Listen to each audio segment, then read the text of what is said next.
Noon, below 8, no criminal liability yan. Below 9 rather. I'm sorry, below 9. Above 9, under 12, tignan ng fiscal o ano, if there is really malice or a violent character. Noon, 12 hanggang 16, apply na yung law. Pero usually, yung bata talagang nire-release. Here comes Pangilinan. No? You know what the guy did? Yung problema natin ngayon. Yung mga hold-upper na, ano, yun yung nakikita ninyo noon na sa Dewey Boulevard. Nakikita ninyo nag-snatch, takbo dito, takbo doon, nakukuha sa camera.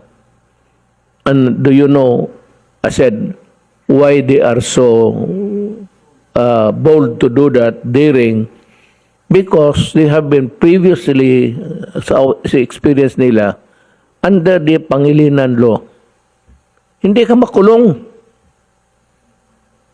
Eh kung yung 15 years old, papasok ka ng bahay, sasaksakin ka, patayin ka, tapos kunin mo yung kinuha yung pera.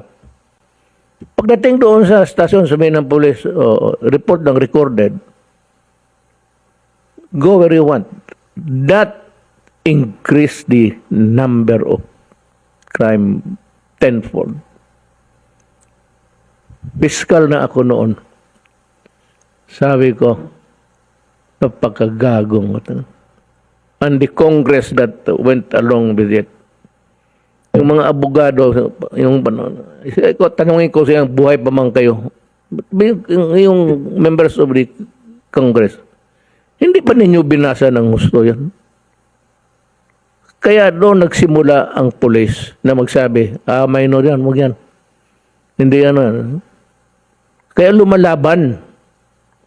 Even if it's a minor, it's a grievous offense. Dadalhin talaga sa estasyon yan. For recording. Kasi may complainant eh. Hindi mo pwedeng bitawan dyan na basta-basta palakarin mo lang. Even if they are minors, but even if there is a Pangilinan law.